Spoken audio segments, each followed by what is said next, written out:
This is eWeekly, Eastern Michigan University's campus news. This week we have news on the new financial aid calendar, the new paralegal studies program, and more information on Swoop's Pantry. See highlights from football and soccer. Dominique Bird is back with Dish with Dom and also this week's Eagle Encounters. Stay with us because this is eWeekly.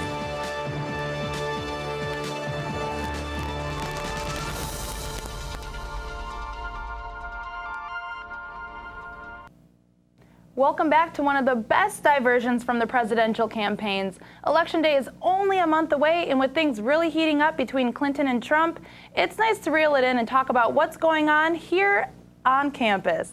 I'm Shannon Smith. And I'm David Pierce Anderson. It's time to do away with the locker room talk, put forth our best temperaments, and get to the real news. Because this is no town hall meeting, this is eWeekly. Let's get to the news this week. Eastern Michigan University and Washtenaw County Legal Resource Center have joined forces to give current paralegal students an added resume boost. Paralegal students have the opportunity to work hands-on through an internship under the supervision of faculty and attorneys. It's a great segue for students to determine whether or not they want to go on to law school after graduation. Students have the opportunity to gain valuable information through working with patrons with each a different case. Co-program director and attorney Tracy Nothnagel said her experience from the program really helped her prepare for law school and had an influence on her choosing to go further in law. EMU's Paralegal Studies program rose 21% this year and was approved by the American Bar Association, which is a major success for any paralegal program. Nothnagel also expressed how pleased she is with the program's employment rate. This is an opportunity that will benefit current and future paralegal students. College students can become extremely stressed out over many issues, one of those being finances. 76% of undergraduate EMU students receive some sort of financial aid. With those statistics, most academic eagles are chomping at the bit in preparation to fill out their FAFSA information. President Obama changed the original FAFSA opening date from January 1st to October 1st, 2 Saturdays ago. With this change, students and families will no longer have to wait for their April taxes to be done. They will use their tax information from their previous tax season, not the current one. With this change in dates, confusion is expected, but EMU financial aid staff member Kelly Schneider believes this change is one of the best things to happen to financial aid in the past 10 years. In time, this upgrade can help families stress a little less about their future financial aid. Just make sure you fill out the info on time before June 30th.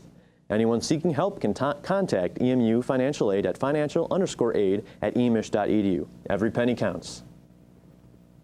The battle with teacher contracts are ever evolving. Fortunately, Eastern Michigan University Board of Regents, along with the university and the EMU Federation of Teachers, have finally reached a conclusion on a 2-year collective bargaining agreement. For now, that is. This is a 2-year contract that affects around 90 full-time lecturers that are represented by the EMU FT. The minimum base salary of $34,000 will be raised from the previous contract, and a 2.5% base salary will increase each year within the new contract. Spouses who are removed from EMU's health plan will no longer be covered as a primary if they receive coverage through their own employers. Employees that were affected by this will receive a one-time offset pay. It's good to hear our lecturers have a bit more security for now. Well, let's get back to the books for the next 2 years at least. Most recognize the 10th month of the year as October. What else? Well, members of the LGBTQ community here at EMU consider this month Outtober. This is the month people of different gender identities and sexualities can celebrate themselves and be accepted for who they are. During this month of Pride, the EMU LGBTQ community creates an enormous rainbow flag on the Prairie Herald lawn, composed of smaller, multicolored flags. Last year, the gigantic Pride flag was vandalized. Many of the smaller flags were torn out of the ground in a deliberate act of discrimination. In times where equality simply seems like a far-off dream, members of the LGBTQ community ask for support and activism throughout the rest of society. B. Preston Johnson, a member of the LGBTQ community and a member of Quest here at EMU, urges students to be brave and courageous. This request goes out to everyone. We all need to come together for this love and acceptance-seeking community, not just during Outtober, but every day of the year.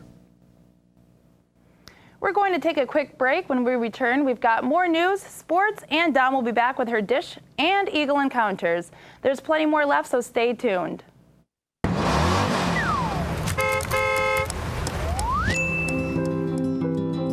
A typical day will start for the delivery staff because they are central to what we do. Our delivery staff gets here at about 9:30 in the morning. They get their route for the day. Then they prep their vehicle, they clean it out, make sure it's ready to go. They get their hot boxes all set and ready. Valley Food Services, who is our commissary for our food preparation, will come to Meals on Wheels between 9:45 and 10 a.m. They get here, we count out the meals, we temp them to make sure they're at the appropriate heat. Then they section them out and count, make sure we have the exact number of meals we need. And then they get the sides that go along with the hot entrees. And they have that bag and they put that in a cooler and then they load that into their vehicle. Then they do their exit checkout and then they're ready to go on their route. So typically they're out of here no later than 10:15, 10:30. Then they start their deliveries and it takes them about 2 to 2.5 hours to make those deliveries. So for myself and our office staff, I typically get here about 8:30 to open the office. We check our messages. Then we also do some prep work for the routes. If there needs to be some logistical changes for routing, we try to do that. Typically I start by answering emails from volunteers and from our funders. And then my work kind of starts into doing some grant writing and who I have to go meet with today, if I have to meet with a funder or a partner program. And then Carrie does a lot more of the office work as well. So between our primary hours, Carrie will also probably do anywhere between 1 and 3 intake calls for clients who might need to get on our program. So she does that and it takes roughly about an hour to do that over the phone with a client. She'll kind of help with all the paperwork that we have to file from a state level, sets up appointments for our nursing staff and nursing students to go out and do health assessments for the clients on a daily basis. And then she also just kind of maintains the facility to make sure the upkeep is going well.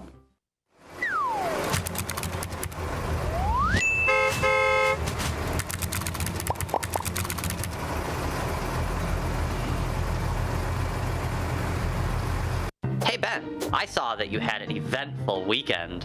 What do you mean? Duh. Ben, those party photos you posted online a couple days ago where you were living it up? You know, the ones where you were YOLOing all over the place? Here, let me show you. All right, I got it. YOLO, you only live once. It's my excuse to act crazy. I deleted those pictures though. Yeah, about that. I screen grabbed some of those pictures and sent them to Benji. It was golden. You have to remember, Ben, what goes online stays online. And once it's out there forever. Well, it's out there now. Most of the time, after something gets posted to social media, it will be duplicated many times from server backups, living in the cloud forever, even after you remove it. A good rule of thumb is if you think what you're about to post could be harmful to you or someone else, just don't post it. Yeah, last thing I want is for my family, or even worse, my employer or my friends to see me YOLOing all over social media. Yeah, that applies to more than just pictures, you know. It can apply to all types of content posted online, including text and videos. Oh man. You should also be cautious about the amount of personal information you have available online for people to see, such as your full name, birth date, address, phone number, mother's maiden name, etc. Yeah, I'd hate for someone to see you're going to be at a party Saturday night, go to your profile, get your home address, and break into your house while you're out partying. Or use your birth date and your mother's maiden name to answer a security question in an attempt to reset your online password and hack your account. I definitely wouldn't want that to happen.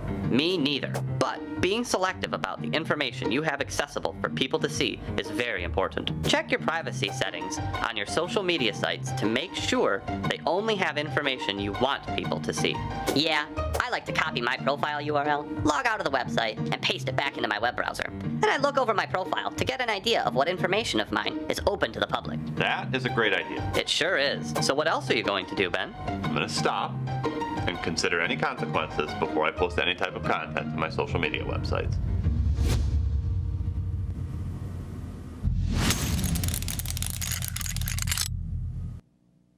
Swoop's Food Pantry distributed more than 20,000 pounds of food this past year at EMU, the pantry's first year in existence. With over 1,200 visits, the time has come to set up a new shop on location on campus.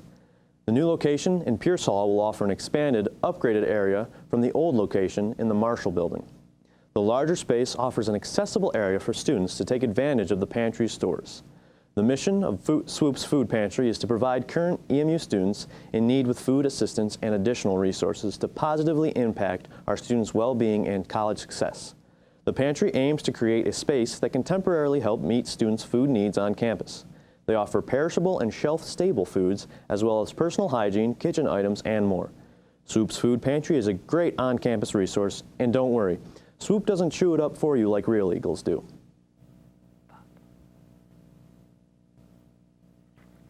If you haven't attended Eastern Michigan University's Posters of Discontent exhibit, then you'd better get there quickly because it won't be there much longer.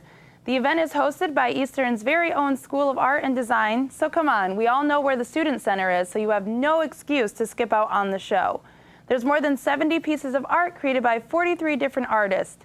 Each piece takes a political stand that is important to the creator. This year's gallery also features posters reflecting the racial vandalism that recently took place on campus. Curator of the show, Andrew Mnotes, shared that the work is presented as sincere, reactionary, and unapologetic. Support the Arts Eagles and take time to reflect on the very issues that surround us through a positive outlet. Still to come, we have Anna Moga and Sarah Podaracki with the latest in Eagle sports. But first, we have The Dish with Damo, starring the delightful Dominique Bird. Welcome, Dominique. Well, hello, everyone, and welcome back. This week, I'm here to tell you a bit more about our hometown history. Although we are just now looking at receiving a new commuter railway stop, Ypsilanti used to have one of the finest facilities on the Detroit to Chicago line. We also were home to the Chicago Byway, which we commonly know as Michigan Avenue. We became a major anchor in the industry and received a further hold after Henry Ford changed the world from right here in Michigan, and then World War II.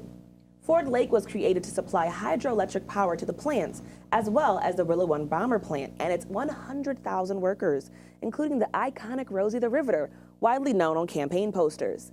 And if you can believe it, most of that history is still here. Did you know that our little town actually is the second largest historic district in the state? 20% of the 4.4 square miles that make up Ypsi are actually the original buildings from the 1800s. From what I told you today, that wasn't even half of it. But you can learn all about it on Ypsi Real website, or just keep tuning in to The Dish with Damo every week right here on Eastern Weekly. After a quick break, Anna Moga and Sarah Podaracki are here to give you the latest in sports with the sprint edition of Eagle Sports Update. Don't go away. Welcome to one of the fastest growing universities for freshmen in Michigan. A university where differences are celebrated. Where faculty believe their students' success is their success.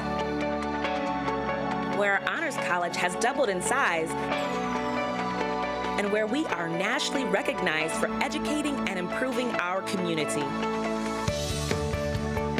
Being here is about being part of something bigger. It's about being part of a family. It's about fitting in while standing out. Now's the time to challenge yourself. Be surrounded by people who truly care about your success.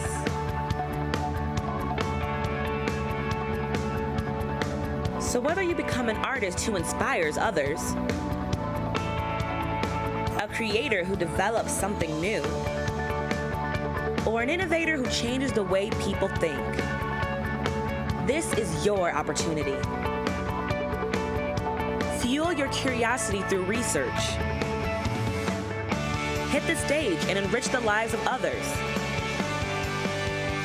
Compete in Division I athletics. No matter your path, we all bleed green. So roll up your sleeves. Dive in. Experience learning in and out of the classroom. Be a student of life. Welcome to higher education. Welcome to Eastern Michigan University. Welcome home.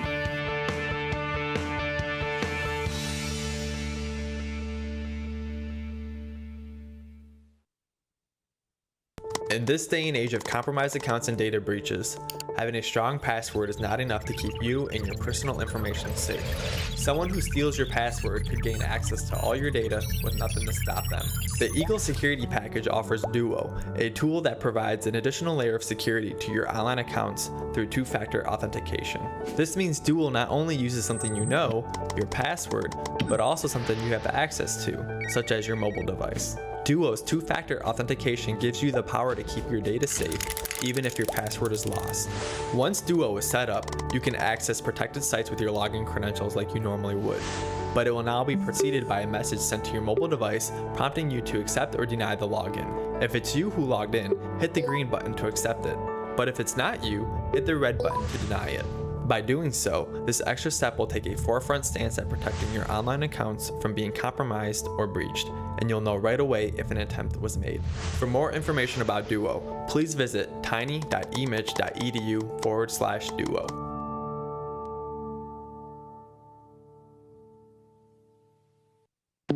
I'll be right back, I told myself. I'm just going to grab a quick drink. 2 minutes later, and everything was gone. My backpack, my laptop, my cell phone, my iPod. 2 minutes was all it took. I was lucky. The thief was eventually caught and I got it all back. But now that I had that happen to me, I realized that anything valuable has to be treated like cash. I'll never leave it out of my sight again.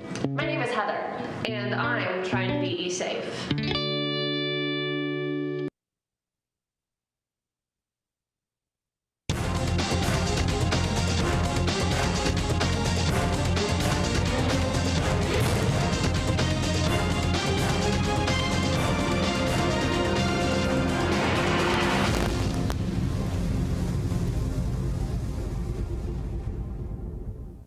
Well, hello there, and welcome to the Eagle Sports Update Sprint Edition.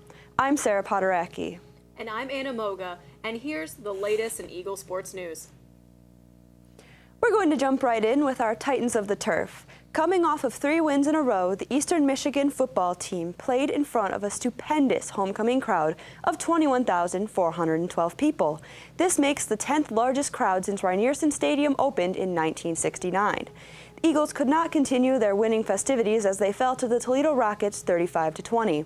The Eagles battled throughout, but a 14-point Toledo fourth quarter clipped the Eagles' wings. The now 4-1 Rockets held on to the ball for more than 12 minutes in the fourth quarter, making it difficult for Eastern to put together quality consecutive offensive drives. Junior Brogan Roback led the EMU offensive, throwing for 255 yards and 1 touchdown, while junior Sergio Bailey II had a career-best 89 receiving yards and 5 catches. The Eagles fall to 4-2 with this loss. They continue their season at 2 p.m. next Saturday, October 15th, with an away game against Ohio University. Eastern's volleyball team had a wave of disappointment this weekend as they lost 3 out of 5 sets to Ohio University, making this the 3rd loss in a row. Even though the team fell short, some significant plays happened during the matches and many players posted their career best. Starting off was freshman Rachel Iber, who posted career best in kills with 18. Freshman Riley Taylor notched a best of 50 assists while grabbing a high of 4 aces and tying her best of 11 digs.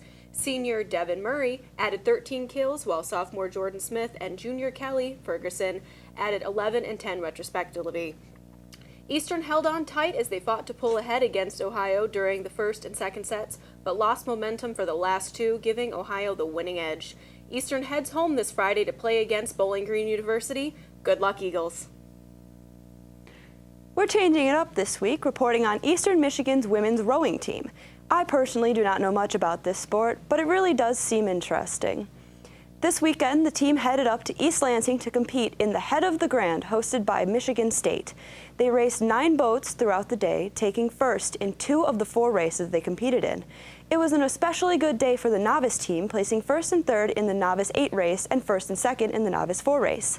Varsity took 3rd and 5th in the Varsity 8 race and took 4th, 7th, and 9th in the Varsity 4th race. They will be returning to Ypsilanti on October 22nd to go up against the Spartans yet again.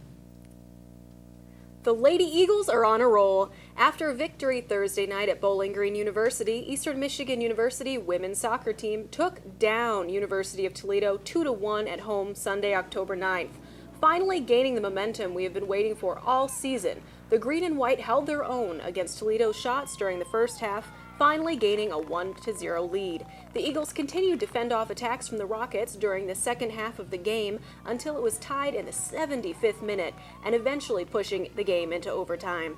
The Eagles began with possession of the ball and drove right into the Rockets, resulting in a fantastic shot made in the 96th minute, finishing the game with a green and white conquest. The star of the game was freshman Sabrina McNeil, who is the first player to make 2 goals in a game since Kristen Nason did so last year. This weekend holds big promise with 2 MAC Cross Division contests on home field. Coming right up, Dominique Bird will set you up for success for your weekend plans on campus with this week's Eagle Encounters. We'll be right back. Are you an EMU student interested in getting a first-hand experience working at a radio station? Well, say no more. EMU offers a class through Eagle Radio that will thoroughly prepare you for a real-life experience. But first, you have to register for the class. Pick a date and a time slot. Then the world is yours. Eagle Radio allows you to be fully independent and customize your own show. Have real conversations about the news, celebrity gossip, update listeners about the weather, play a trivia game. It's your show. You're free to name your show whatever you want and play any edited music of your choice. If you love having heated debates and you feel your words need to be heard, then Eagle Radio is just for you.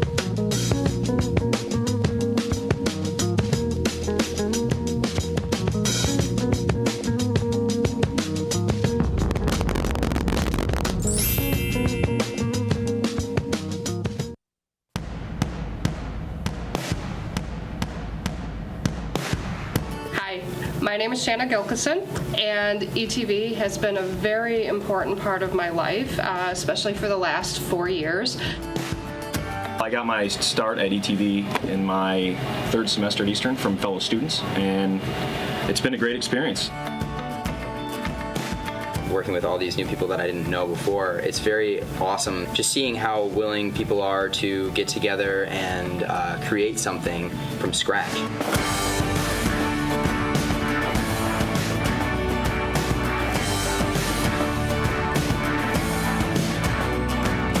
I'm Shanna Gilkison for Eastern Weekly, and this is E-Walking. I will also be hosting and producing a sort of like a late night style talk show. Everyone that's here wants to be here. They care to be here. They want to work. They want to learn.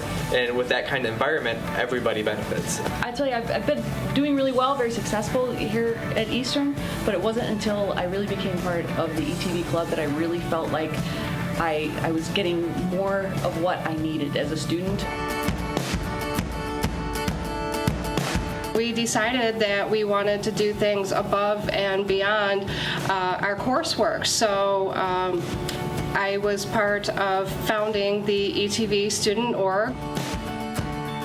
It just so happened that Shanna was in one of my classes, and she told me to come, and I showed up, and it was very warm welcome. Like, everybody was very nice to me right away. And they actually had an idea to make a sitcom, or actually they called it a soap opera at that time. And they said they had, they weren't sure exactly what they wanted, but they wanted one thing. They knew that they wanted this guy, his name is Ramon, to be their main character. I mean, that was kind of how the show Week at a Glance kind of took off. Beyond Eastern's walls, when I'm done here, I'll probably be working with some people from ETV, again, professionally. And I think a lot of students don't take advantage of what they should with organizations on campus, and ETV is one of the best.